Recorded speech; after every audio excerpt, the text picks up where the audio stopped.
And on the Newsmaker hotline right now, Dan Bongino, former Secret Service agent, a man who is active politically, of course, in Maryland politics. But today we want to tap into his knowledge as what it is to be a person who has, have to secure these large events, as the Secret Service sometimes does. Dan, how are you?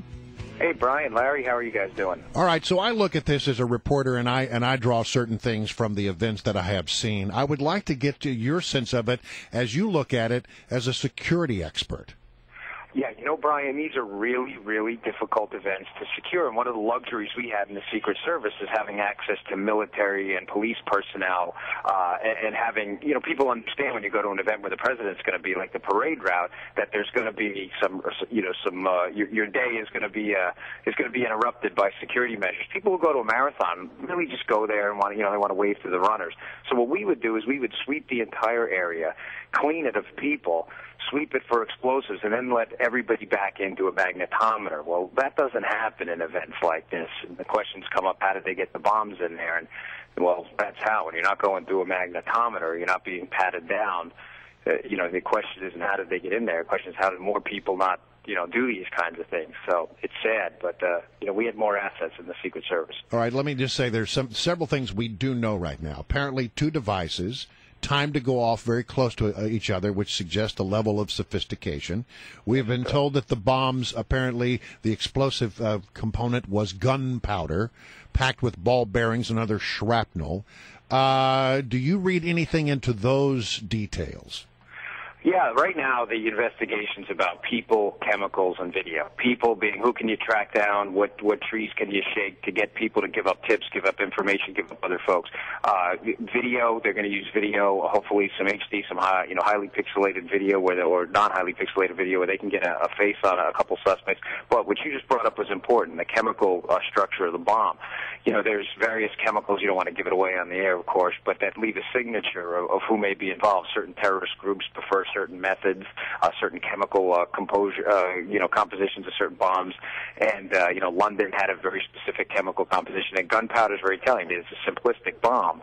But I think the big question now, at least in my mind, Brian, is what was the detonating device? What did they use the blasting cap? How did they get these bombs to go off at the nearly the exact same time? That does show some level of sophistication, even though the explosive was gunpowder and was basically rudimentary. Dan Bongino, you talk about your days in the Secret Service and when you would try to clear events like this. I mean, it seems to me that this is an event that is almost impossible to really fully secure. We talked earlier about the fact that these runners, they all had bags of their items basically checked in there at the finish line. So you're looking at thousands of various anonymous bags. Plus, it turns out the trash cans were involved, according to certain reports on this. And what did you used to do in terms of bags and trash cans? I would think that those are two major focal points for the Secret Service to look for a potential device like this. Yeah, that's a good question, Larry. And in a liberty-loving society like we do, people hate the idea of America. What are we going to do? In the Boston Marathon, the New York Marathon, huge events like this over an entire city, there's simply no way to do what we did in the Secret Service, which was, like I said, we cleaned out an entire area. No one was in it. We would ask everyone to leave. Pennsylvania Avenue would be empty.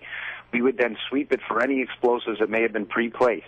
Then everyone, person, press, equipment, anything that came back in was put through a magnetometer, and an EOD person, explosive ordnance disposal expert, would then look at the equipment. We then knew the area was sterile, what we would call it. You can't possibly do that for every single outdoor concert, marathon-type events. You can't. The assets simply aren't there. What it does bring up, though, Larry, is the value of intelligence. Intelligence matters. We'll never know how many attacks were thwarted.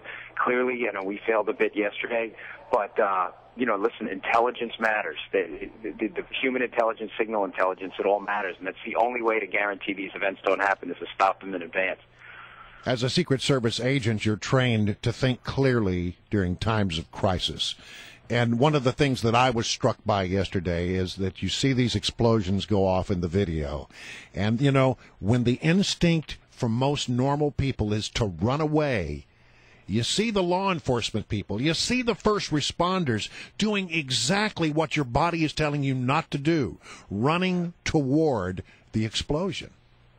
Yeah, Brian, I attribute that to the fantastic training, the heart and passion for public service that our cops, firemen, our federal agents have. I've been all over the world, and I'm not trying to devalue any other country's law enforcement officers, but we certainly have the best here. They train to, when everyone else, like you said, is running down the stairs trying to get out of the building, we're running up the stairs trying to get in to help people, and I think that's just a factor of just our incredible level of training here. I mean, we have really phenomenal police academies, and they're trained to go towards the noise, not away from it. That's what we did in the Secret Service. We called them AOPs, Assault on Principle exercises. You did them so often that it was just instinct. It wasn't even something you thought about. You just did it. Because if you're thinking, you're losing. You don't have time to think. Hey, Dan, I know that you also have a background beyond the Secret Service in regular law enforcement there in New York City. And after an event like this, as you watch these things unfold on television and you have your own friends that are still in the service, what are you focusing on from your perspective in terms of as the investigation goes forward? Well, I'm wondering what they're going to do at future events, and I bring that up because I think about Times Square on New Year's Eve. Remember at Times Square on New Year's Eve, you used to be able to just walk down there and get on the street and do your thing and watch the ball drop. But over time, as the threat profile developed, they started to create these little cordon areas. You had to sit in they're like little bike rack cages, and they had to sweep everyone that came in. Are we going to start doing that for marathons? I mean, that is a really substantial security footprint that's going to require a lot more folks and a lot more money too as well. All right, Dan, there'll be plenty of discussion about that. But hey, our clock. You've sat in these chairs before. We got to roll. We got to roll. Thank you so much, Dan Bongino, former Secret Service